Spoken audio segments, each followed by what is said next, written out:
አርዕስተ ዜና። ከደሴ ከተማ አቅጣጫ በአስኪዶና ሞቴ በኩል፣ ከጉጉፍቱ አቅጣጫ በአጥንት መስመሪያ በኩል፣ ከቆላ ገራዶ አቅጣጫ በጓሳ ሜዳና በኩታበር እንዲሁም በተንታጅ ባር አቅጣጫ ትላንት ከንጋት ጀምሮ እየተደረገ ያለው ተጋድሎ እስከ ዛሬ ምሽት ዘልቋል። የጥላት ኃይል ካሰለፈው የኮማንዶና መሰረታዊ ወታደር በተጨማሪ ድሮንና ሌሎች ከባባድ መሳሪያዎችንም ያሰለፈ ሲሆን የፋኖ ኃይል ደግሞ በአንዲት ሻለቃ ብቻ የጥላትን ኃይል አይቀጡ ቅጣት እየቀጣ መሆኑ ታውቋል። የደሴ ዙሪያን ጨምሮ በአራት ዋና ዋና አቅጣጫዎች የገባው የጥላት ኃይል ከባድ የሆነ የሰብአዊና ቁሳዊ እንዲሁም ሞራላዊ ኪሳራን ተከናንቧል። ከ36 ሰዓታት በላይ በዘለቀው በዚህ ተጋድሎ ፋኖ በጥቂት ኃይል ትልቅ ድል በመቀዳጀት ኃያልነቱን ዳግም ያስመሰከረ ሲሆን፣ በአንጻሩ ደግሞ የአገዛዙ ኃይል አሉኝ የሚላቸውን የሪፐብሊካን ጋርዶችንና የአየር ወለድ ኮማንዶዎችን ከነከባባድ መሳሪያቸው አሰልፎም የፋኖን ጥቃት መከላከል አለመቻሉ የደረሰበትን የውድቀት ደረጃን በገሃድ ያሳየ ነው ተብሏል። መረጃውን በዝርዝር ታዳምጡታላችሁ። የአድማ ብተና አመራሩ በስሩ የሚገኙ ወታደሮቹን አስከትሎ ፋኖን ተቀላቀለም። የአገዛዙ ወታደሮች የብልጽግናን ዕድሜ ለማራዘም ሕይወታችንንና አካላችንን አንገብርም በሚል ልክ እንደ እምቧይ ካብ እየተናዱ ወደ ፋኖ መቀላቀላቸውን ቀጥለዋል። አድማ ብተና አመራሩ በስሩ የሚገኙ ወታደሮችን ከነሙሉ ትጥቃቸው ከስምሪት ቀጠና ይዘው በመጥፋት ወደ ፋኖ የገባ ሲሆን፣ በተመሳሳይ አንድ ጋንታ ሙሉ የመከላከያ ሰራዊት አባላትም ከነሙሉ ትጥቃቸው ፋኖን ተቀላቅለዋል። መረጃውን በዝርዝር እንመለከተዋለን። የነውረኛው ብልጽግና ቡድን በጉልበት ስራ የተሰማሩ ወጣቶችን አፍነው የሰላም አማራጭ የተቀበሉ በሚል ሐሰተኛ መረጃ እያሰራጨ መሆኑ ታውቋል።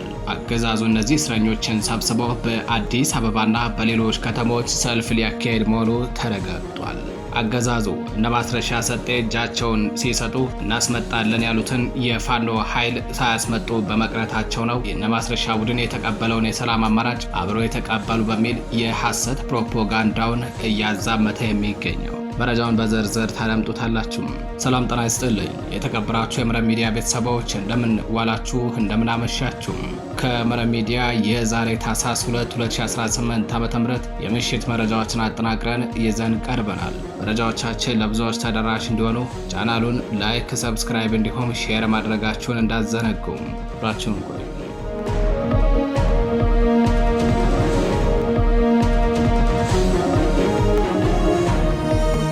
ወደ ቀዳሚው መረጃችን አለፍን። ነውረኛው የብልጽግና ቡድን በጉልበት ስራ የተሰማሩ ወጣቶችን አፍኖ የሰላም አማራጭ የተቀበሉ በሚል ሐሰተኛ መረጃ እያሰራጨ መሆኑ ታውቋል። ከጉልበት ሰራተኞች በተጨማሪ የባጃጅ አሽከርካሪዎችንና የሊስትሮ ባለሙያዎችን በማፈን ነው የሐሰተኛ መረጃ ስርጭቱ አካል ያደረጋቸው። አገዛዙ እስረኞችን ሰብስበው እጃቸውን የሰጡ ታጣቂዎች በሚል በአዲስ አበባና በሌሎች ከተሞች ሰልፍ ሊያካሄድ ማቀዱ ነው የተነገረው። አገዛዙ በተለይ በደብረ ማርቆስ ከተማ በርካታ ቁጥር ያላቸው በጉልበት ስራ የተሰማሩና በሌሎች ስራ መስኮች ተሰማርተው የነበሩ ወጣቶችን አፍነው ወደ ባህር ዳር የወሰዳቸው ሲሆን፣ በተመሳሳይ በሌሎች ከተሞችም ወጣቶችን እያፈነ ሊያካሄድ ላሰበው ኤግዚቢሽን እያዘጋጃቸው መሆኑ ታውቋል። አገዛዙ የሰላም አማራጭ የተቀበሉ በሚል ለሚያሰራጨው መረጃ በየከተማው በገፍ እየታፈሱ ከሚገኙ ወጣቶች መካከል ተከታታይነት ያለው መድኃኒት የሚወስዱና የአእምሮ ህሙማን ጭምር እንደሚገኙበት ታውቋል። የብሔራዊ ተሃድሶ ኮሚሽን እጅ የሚሰጡ የፋኖ አመራሮችንና አባሎችን በኤግዚቢሽን መልክ ለማስጎብኘት በአዲስ አበባና በሌሎች ከተሞች እቅድ መያዙን መረብ ሚዲያ ከሰሞኑ መዘገቡ አይዘነጋም። የብሔራዊ ተሃድሶ ኮሚሽን እጅ የሰጡ ታጣቂዎች በሚል ለማስጎብኘት እቅድ ይዞ የነበረው ሰሞኑን እነ ማስረሻ ሰጤ እጃቸውን መስጠታቸውን ተከትሎ ብዙ ኃይል እናመጣለን ያሉትን ተማምኖ ነው ተብሏል። ነገር ግን እነ ማስረሻ እናመጣለን ያሉትን ኃይል ማምጣት ባለመቻላቸው እጅ ይሰጣሉ ያላቸዋቸው የፋኖ አመራሮችና አባሎች እስካሁን ለምን አልሰጡም በሚል ኮሚሽኑ በደብዳቤ ማስጠንቀቂያና ማሳሰቢያ ሰጥቷል። የተሃድሶ ኮሚሽኑ እነ ማስረሻ አባሎቻችን ይመጣሉ ባሉበት ቀን ባለመምጣታቸው በየከተማው ሊያደርገው የነበረው ሰልፍ እንደተስተጓጎለበት ገልጾ በአጭር ቀናት ውስጥ እንዲመጡ አስደረጎ ሲል በምክትል ኮሚሽነሩ በብርጋዴር ጀነራል ደርቤ መኩሪያ የተፈረመበት አጠር ቆፍጠን ያለ ማስጠንቀቂያ ደብዳቤ ነው ለእነ ማስረሻ የተሰጠው። በሆዳቸው ወድቀው ያለውና ትግሉንና ታላቁን የአማራ ሕዝብ የካዱት ባንዳዎቹ እነ ማስረሻ ሰጤና መስፍን አባተም በጭንቀት ተሞልተው ባካችሁ ትንሽ ታገሱን በሚል በሩን እያዩ ቢሆንም ነገር ግን እስካሁን ዝር ያለላቸው የለም። የሚይዙት የሚጨብጡትን ያጡት ማስረሻ ሰጤና መስፍን አባተ ወደሚያውቋቸው ፋኖች ስልክ እየደወሉ አዲስ አበባ ከተማ ውስጥ ባለ 3 መኝታ ክፍል ያለው ኮንዶሚኒየም ቤት እናሰጣቸዋለን፣ ከግማሽ ሚሊዮን ብር ጀምሮ የስራ መንቀሳቀሻ የሚሆን ገንዘብ እጁን ለሚሰጥ ለእያንዳንዱ ሰው ተመድቧል በሚል ለማማለል እየሞከሩ ቢሆንም ነገር ግን አፍንጫችሁን ላሱ የሚል ምላሽ ተሰጥቷቸዋል።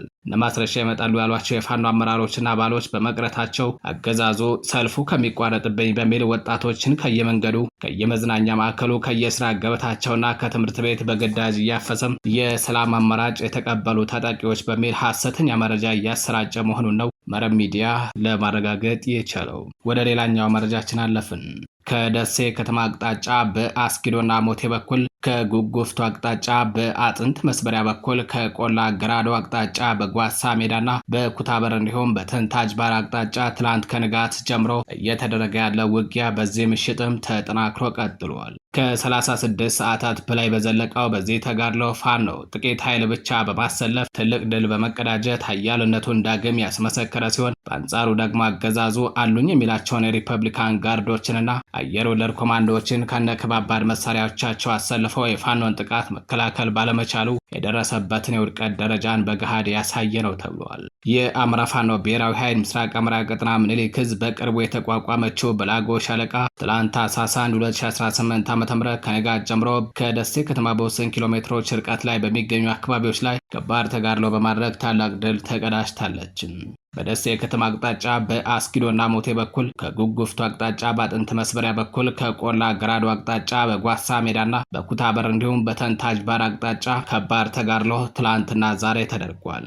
በተለይ አስኪዶ፣ ሞቴ፣ አያታ፣ አጥንት መስበሪያ፣ ፋላ፣ እሁዲትና ጽድ ገበያ ተብሎ በሚጠሩ አካባቢዎች ላይ በርካታ የአገዛዙ ወታደሮች አስከሬን ልክ እንደ ደረቀ ዛፍ ቅጠል መርገፉ ታውቋል። የአገዛዙ ኃይል የኢትዮጵያ አየር መንገድ የመንገደኞች አውሮፕላንን በመጠቀም ሰሞኑን ኮምቦልቻ አየር ማረፊያ ያራገፋቸው ሪፐብሊካን ጋርድ አባላትንና የአየር ወለድ ኮማንዶዎችን ከ107ኛ አየር ወለድ ኮማንዶ ጋር አቀናጅቶ በአድማ ብተናና ሚሊሻ መንገድ መሪነት በዙ 23ና በሌሎች ከባባድ መሳሪያዎች አሳግዞ ውጊያ የከፈተ ቢሆንም ነገር ግን ከወደ ፋኖ የተሰነዘረበትን የጸረ ማጥቃት እርምጃን መቋቋም አቅቶታል። ከትላንት ማለዳ ጀምሮ እስከ ዛሬ ሙሉ ቀን በተደረገ ውጊያ የተደመሰሱ ወታደሮችን ለመተካት ተጨማሪ ኃይል እየገባ ቢሆንም ነገር ግን የፋኖ አባላቱ ሲያሻቸው በደፈጣ ሲያሻቸው በጨበጣ ከባድ ጥቃት በመፈጸም የአገዛዙን ኃይል ግብዓተ መሬቱን እየፈጸሙለት ነው። ውጊያው በዚህ ምሽትም ቀጥሏል። የተከበራቸው የመረብ ቤተሰቦች ወደ ሌላኛው መረጃችን አለፍን። አንድ የአድማ ብተና አመራር በእስሩ የሚገኙ ወታደሮችን በመያዝ ወደ ፋኖ ተቀላቀለም። የአድማ ብተና አመራሩ ከ7 በላይ የሚሆኑ ወታደሮችን ይዞ ነው ከነሙሉ ትጥቁ ፋኖን የተቀላቀለው። የአድማ ብተና አመራሩ በአማራ ፋኖ ብሔራዊ ኃይል ምዕራብ አማራ ቀጠና ቴዎድሮስ ዕዝ ነው የተቀላቀለው። በተመሳሳይ ከትላንት ምሽት ጀምሮ ከ20 በላይ የአገዛዙ ወታደሮች ፋኖን ተቀላቅለዋል። የአገዛዙ ወታደሮች የብልጽግና ቡድንን ዕድሜ ለማራዘም በሚል ሕይወታችንንና አካላችንን አንገብርም እኛም ሕይወት አለን በሚል ነው ከነሙሉ ትጥቃቸው ከስምሪት ቀጠናቸው እየጠፉ ወደ ፋኖ እየተቀላቀሉ የሚገኙት። ፋኖ እያካሄደ የሚገኘውን የስበው ማስከዳትና የስበው መምታት ኦፕሬሽኑን አጠናክሮ ቀጥሏል። ከታኅሳስ 1 2018 ዓ.ም ጀምሮ ከ20 በላይ የአገዛዙ ወታደሮች ከነሙሉ ትጥቃቸው ከስምሪት ቀጠናቸው ጠፍተው በአማራ ፋኖ ብሔራዊ ኃይል ቴዎድሮስ ዕዝን ተቀላቅለዋል። ትላንት ምሽት 11 ወታደሮች በቴዎድሮስ ዕዝ 201ኛ ኮርን የተቀላቀሉ ሲሆን ሙጭዬ ገዛኸኝ 1 ኮሪያ ክላሽ፣ ደርሶ ተሜ 1 ክላሽ፣ አየሌ ጌቴ 1 ክላሽ፣ ሙሉ ደርሶ 1 ክላሽ፣ መሌ ካሴ 1 ክላሽ፣ በለጥ አታላ 1 ክላሽ፣ ሹመት ወለላው 1 ክላሽ፣ እሻለው ሱሌራ 1 ክላሽ፣ ይበልጣል አለኝ 1 ክላሽ፣ ፀሐው አለባቸው 1 ክላሽ፣ መስፍን የመለሰ 1 ክላሽ እንደያዙ ነው በቴዎድሮስ ዕዝ 201ኛ ኮርን የተቀላቀሉት።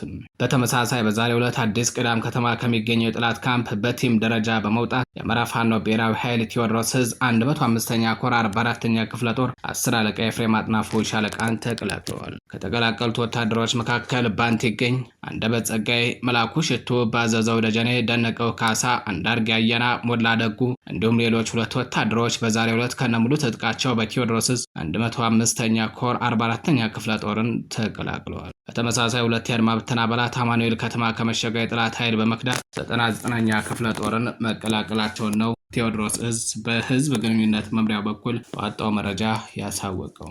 በተያያዘ ዜና የአማራ ፋኖ ብሔራዊ ኃይል ምዕራብ አማራ ቀጠና ቴዎድሮስ እዝ 105ኛ ኮር 64ኛ ክፍለ ጦር 7ኛ ቀኑን ባስቆጠረ ለአስጨራሽ ትንቅንቅ በጠላት ላይ ከባድ ኪሳራ በመሰንዘር ታላቅ ድል ተቀዳጅቷል። ትላንት ታህሳስ 1 2018 ዓ.ም ከንጋት ጀምሮ እስከ ዛሬ ማለዳ ድረስ ባደረገው ተጋድሎ በርካታ የጠላት ወታደሮችን በመግደል ነው ክፍለ ጦሩ ድል የተቀዳጀው። በአማራ ፋኖ ብሔራዊ ኃይል ምዕራብ አማራ ቀጠና ቴዎድሮስ እዝ 105ኛ ኮር 66ኛ ክፍለ ጦር ደረቅ ወንዝ፣ ፍልውሃ ብሔራዊ በተባሉ ቦታዎች ላይ ባካሄደው ውጊያ ነው ድል የተቀዳጀው። በዚያው ውጊያ ከፍተኛ አመራሮችን ጨምሮ በርካታ የጠላት ኃይል ሙትና ቁስለኛ ማድረግ የተቻለ ሲሆን ጠላት በዙያ 3ና ሜካናይዝድ የታገዘ ውጊያ ቢያደርግም ነገር ግን ከወደ ፋኖ የተሰነዘረበትን የጸረ ማጥቃት እርምጃን መቋቋም ከብዶት ሙትና ቁስለኛውን ሳያነሳ መፈርጠጡ ታውቋል።